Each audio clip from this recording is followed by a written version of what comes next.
Channel 1 ito is working eh. Hindi naman nakaprotect. Ang pinaka-history nito daw, nakaprotect yung channel 2. Kaso nung pinagawa, hindi naman na gawa. Naka-normal mode naman siya. Okay. Mabilis ang video lang ito. Sunday morning ng maaga.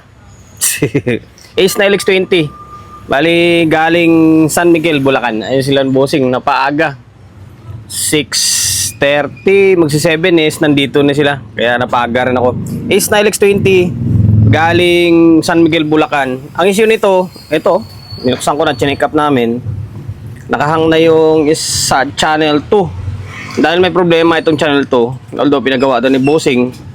Kaso, hindi nagawa. Ngayon, din na rito sa atin. Try natin. Try natin kung magawa natin to. Ito yung mission natin, 40 days video. Usapan dito, same lang din sa proseso sa paggawa natin ng LX20, LX10, CA3. Ibabias siya, i-fix bias siya, tapos pinapadagdagan ng output to dito. Dagdagan ng output, tapos lagyan na rin ng fan to dito. Tapos, ito, lagyan ng fuse kasi wala itong fuse. Ngayon, channel 1 ito is working eh. Hindi naman nakaprotect. Ang pinaka-history nito daw, protect yung channel 2. Kaso nung pinagawa, hindi naman na gawa. Naka-normal mode naman siya. Okay. Mabilis ang video lang ito.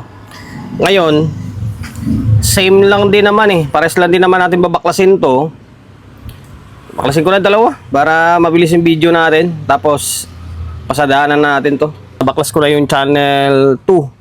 And then, dami pala problema nito. Talagang hindi mapapatinho ito ng unang gumawa. Kasi, sibak dito, yung drive nito na 1837 tsaka 4793, biak or sibak ito. Tapos, nagpalit siya ng 649. Tama naman to, baliktad. Ang problema, hindi niya nilagyan ng sapin yung tornilyo. Siyempre, magsushort to. Kasi yung body nito is collector. Tapos, sasayad sa may heatsink, sa ground. Sibak yan. Malamang output nito dahil ito. Okay, mas may mga kulang na parts. Dito value nito ay 270 ohms. Pag ganitong sibak yung drive, kadalasan sira rin tong 5551 tapos 5401 dito, tapos yung signal switching diode kadalasan sira din. Okay, baklasin na lang natin to. Baklasin ko itong mga sira, and then check ko yung output kung may mga sira yung output, tapos palitan natin tong 649. Ganun din yung ilalagay ko dito, may bakal din yun, pabaliktad din, tapos sapinan na lang natin. Tapos itong drive, biyak to eh, palitan natin. Okay, troubleshoot malala mo na to. Binilisan lang natin, tinanggal ko na yung board, tapos kulang na lang maubos yung halos lahat ng pyesa. Naiwan na lang dito na output ay dalawa na lang. Dito sa may kabilang side, sibak lahat to. Dito may naiwan, dalawa. Ito siya oh, tira lahat to. Hindi ko na i-check, hindi naman ako nagsisinungaling eh. Dito si Bossing. Ito yung may-ari, tinitingnan ako eh. Galing ko to San Miguel, Bulacan. Bali ito, naiwan to, ito and then dito. Isa lang yung tinitingnan kong problema neto nung una. Nakaprotect lang daw to eh. Malamang pag nakaprotect, kadalasan is biasing lang yung problema. Kaso nga lang, baka sabihin nyo, ninira naman tayo. Yan na yan, basta nagka-problema lang. And then dami ng kulang, 150 dito, wala na. Tapos, nagka-short na yung 4007 dito na diode. Isa lang tinitingnan ko talaga dito, ito, baliktad kasing salang. Tama naman na pabaliktad to, ang problema, walang sapin.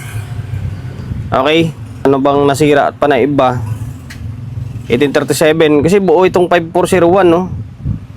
Kasi kapag nasibak yung gatong amplifier, pag nasibak nyo to, kadalasan sira to pating 5401, 551, and then may masira dito na diode. Eh wala eh, buo eh. Ibig sabihin, dapat bias lang yung problema nito. Yung sa siguro, hindi niya mahanap yung sira dahil nga may problema yung bias. Hanggang sa nagkalitse-litse niya. Okay, tapos dito, pinalitan natin, at papalitan natin to dito kasi nasunog no. Yan, 3.3K. Tapos dito, sa pa isa, 3.3 din to dito eh. Tapos yung kulang dito, 2.70 to. 2.70. 270 ohms. And the rest dito, parang buo naman na. Okay. Yung relay nito, mamaya na lang natin malaman to kapag napalitan na natin yung parts. Saka na lang natin testing para malaman natin kung good yung relay or hindi. Okay? Salangan ko muna yung mga parts na dapat palitan. Nakompleto ko na yung mga pyesa. Dami niyang kulang. 10 ohms dito. Basta yung mga bagong parang iba yung kulay na hindi na blue, bagong palit natin to. Ito 10 ohms, tapos 3.3, 2.7, 270, tapos to 3.3. Yung 1K dito dati na to eh. Tapos ito na, Phoenix na natin to 220 ohms, tapos 1.8K, 1.8K, 220 ohms. Tapos dito 1837 tsaka 4793, bago na to, pinalitan na natin to. Okay? Tapos dito wala ring 1K pala dito, nalagyan din natin ng 1K to dito. And 5401, 551 dito buo. Okay, dahil magdadagdag tayo ng output, siyempre magdadagdag tayo ng bloke. Yan, patayo lang. Buo lahat ng bloke nito, buo. Ibig sabihin, bias lang talaga sira dati nito. Tapos dito 150 ohms. Yan, dinagdag pa na natin to. Nilagyan na natin ng 150 dito. And then yung 4007 dito na diode, nilagyan na rin natin. Okay, ano ba bang kulang? And then 649 pala, ito bago na to. Sakto, meron akong original na 649. Ito, yung walang bakal yung likod niya, saktuhan lang. Ayun, nilagay natin. Tama naman na yung sa likod dapat dito is bakal, kaso lang kailangan mo sapinan pa. Ito, hindi na tayo magsasapin dito. Okay, ang kulang na lang ay siguro try ko lagyan ko muna ng isang output, or kahit salangan ko na siguro ng output to. Kasi mahirap to na maglagay ka ng output na hindi nakasintro dito. Ganun din, magbabaklas ka pa ulit. Pasadahan ko muna, lagyan ko ng output, sintro natin, tsaka na lang natin ito tornilyo. Naglagay na ako ng output. Ayan. Sinintro ko muna to side sync, pero hindi na muna natin tornilyo kasi baka mamaya mayroon pa problema. Tapos yung relay, obserbahan natin kung magti-trigger tong relay. Sirain pa naman ang relay nito. Okay, 1, 2, 3, 4, 5. Nagiging 5 pairs na to. Tapos dito 1, bali 2, 4, 6, 8 piraso yung dinagdag natin na output na bago. Okay, salang ko muna to, then tingnan natin kung magiging normal siya.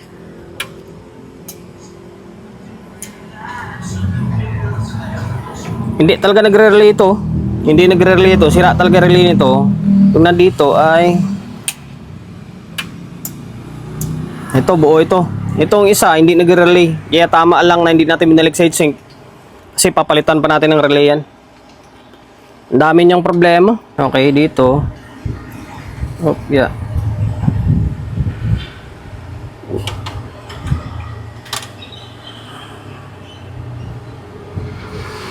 Medyo mataas yung bias nila, oh.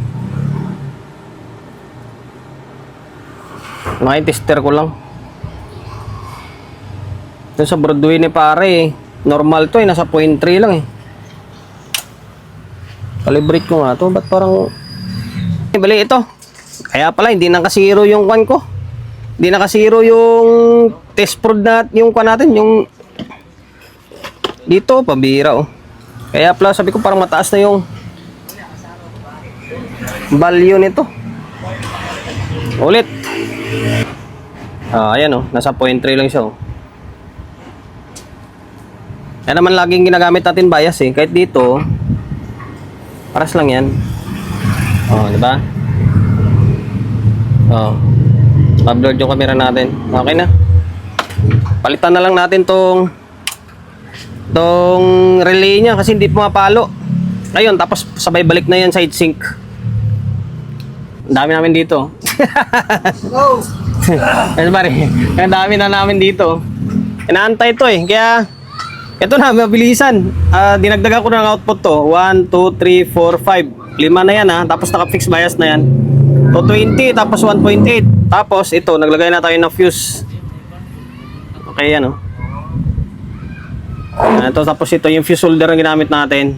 Sa mga laging nanonood sa atin, kabisado na nila yung processor ito. Yan, dito. Putulin mo lang to dito. Magiging silbing fuse line mo yan. Same din dito. Dito naman na side, kailangan iangat mo to. Kailangan mo angat tong diode para makapaglagay ka ng fuse dyan. Tapos, ang ginagamit ko na fuse dito ay 15 ampere. May nailaman na fuse to. Ito Ito, yan, 15 ampere yan. Okay? Ngayon, pag nalagay mo na yung fuse line mo, saka mo tayo balik yung diode. Okay? Ngayon, balik ko to. Tapos, malagay tayo ng fan. Kailangan pa ng fan to eh. Para matapos na yung vlog natin. Binalik ko na yung power supply natin. Ayun, may fuse yan ha. Yan, ito to. Yan. Tapos dito. Tapos, meron na extra fan ito. Yan, ito yung fan niya isa. Dito yung stock. Tapos dito yung stock. Dito yung dinagdag natin. Tapos, sa mga nagtatanong kung saan tayo kumuha ng supply, nakaparallel lang. Itong side na to, dito tayo kumuha sa isang fan dito. Tapos kukonek dito sa may dinagdag natin. Same din naman dito sa may kabilang side. Dito. Tapos kukonek dito sa may kabilang side. Ito. Nakaparallel lang. Ngayon, ayan, para matapos na.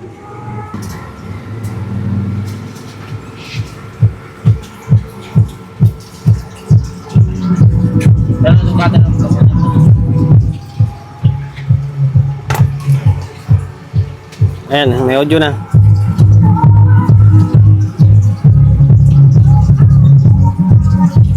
Tara, nakasub. Dalawang channel lang gumagana na, oh. Baka makapiright tayo.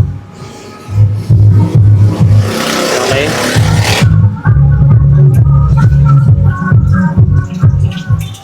Okay na to.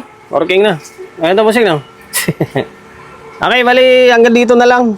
Naway nakapagbigay ideya tayo kung paano gumawa. Kaso po, dami na nating video nito. Kabisado na ng iba to eh.